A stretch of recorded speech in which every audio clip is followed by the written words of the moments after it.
Mabilis po nating silipin ang iba pang mga balita. Nasa 350,000 pisong halaga ng shabu ang nasabat sa locker ng isang pulis sa Bogo, Cebu. May nakita ring 2 granada nang biglaang inspeksyonin ang barracks.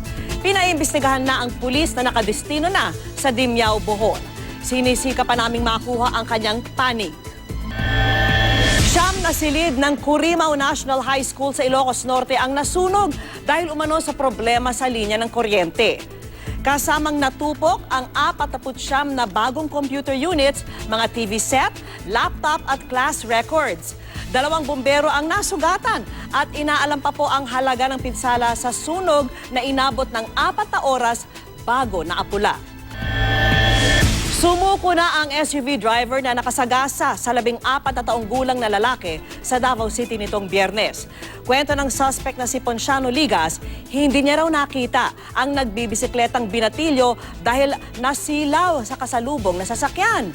Nakipag-areglo na po ang mga kaanak ng biktima sa suspect.